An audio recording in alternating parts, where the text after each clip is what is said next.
GST आदरणीय मोदी जी ने जो सौगात दिया है जीएसटी के नाम से, उसका क्रेडिट लेने के लिए आप बहुत सारे लोग कोशिश करेंगे। ये नया चीज़ नहीं है, लेकिन अगर ऐसा ही है तो पहले साल से ही जीएसटी काउंसिल का जो मेंबर पश्चिम बंगाल की फिनेंस मिनिस्टर रहती है, और यही नहीं, पहली बार जब जीएसटी काउंसिल बना उसका चेयरमैन पश्चिम बंगाल की फिनेंस मिनिस्टर अमित मित्रा थी।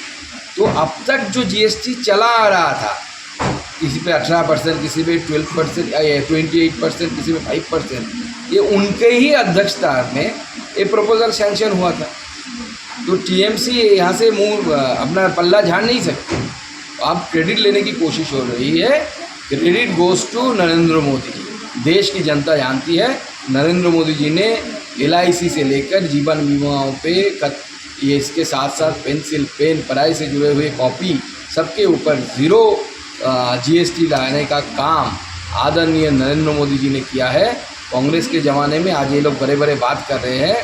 जीएसटी का विरोध कौन किया था? इन लोगों ने किया था। कांग्रेस के ज़माने में जब ममता बनर्जी कांग्रेस के साथ थी, एक बच्चों की चॉकलेट के ऊपर 27% टैक्स लगता था। बोलिए ना, पेट्रोल डीजल के ऊपर से उसका टैक्स हटा ले तो उससे तो प्राइस सही घट जाएगी, मुद्रास्फीति के ऊपर नियंत्रण आएगा। क्यों नहीं कर रहे हो? अरे जिस जीएसटी की बातें कर रहे हैं मुख्यमंत्री, कांग्रेस प्रोडक्ट है। उस कांग्रेस ने सपना देखा, प्रणब मुखर्जी जी ने देखा, डॉक्टर मनमोहन सिंह ने देखा, लेकिन साकार नहीं कर पाए। वो भारतीय जनता पार्टी ही किया ये शिकार प्रणब मुखर्जी उन्होंने किया, उसके उपस्थिति में हुआ। असीम दासगुप्ता का कंट्रीब्यूशन है इसमें, दूर दूर तक तृणमूल का कोई कंट्रीब्यूशन नहीं है। और पश्चिम बंगाल की जनता की मन में अभी तृणमूल के लिए कोई जगह बचा नहीं है। तृणमूल जा चुका है, तृणमूल जाने वाला है, तृणमूल जाएंगे, निश्चित होकर रहेंगे। रविवार एसएससी एग्जाम शुरू हो रहा है, इसका ऊपर क्या कहेंगे? रविवार को एसएससी तो हम नहीं, वो जगन्नाथ देवी बता सकते हैं। तृणमूल सरकार की जमाने पे कोई एग्जाम होगा, वो भी साफ सुथरा, वो भी किसी मेरिट का ऊपर निर्भर करके एग्जाम होगा, ऐसे कोई विश्वास करते हैं? पश्चिम बंगाल की कोई जनता ही इसका ऊपर विश्वास नहीं करते।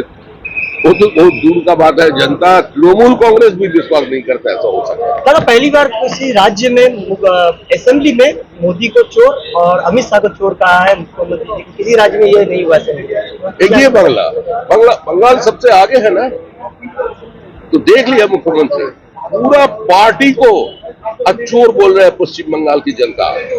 चोर और तृणमूल ये समर्थक हो गया, सिनोनिमस हो गया, तो वो लोग तो बोलेंगे। जीएसटी সংস্কার নিয়ে পশ্চিমবঙ্গ সরকারের দ্বিচারিতা এবারে আমাদের সামনে আনার সময় হয়েছে। এই সংস্কারের পরে যেভাবে নরেন্দ্র মোদী সরকার সাধারণ মানুষের উপর কর লাঘব করেছে, এর আগে 12 লক্ষ টাকা অবধি আয় করে ছাড়, তারপরে সাধারণ মানুষের নিত্য প্রয়োজনীয় জিনিসের খরচ কমানোর জন্য যেভাবে কর লাঘব করা হয়েছে, তার কৃতিত্ব মমতা বন্দ্যোপাধ্যায় নিতে চাইছিলেন। তিনি বলেছেন বিমায় নাকি যে শূন্য জিএসটি হয়েছে, অর্থাৎ বিমায় যে কোনো জিএসটি বা কর দিতে হবে না, তা নাকি তাঁর জন্য।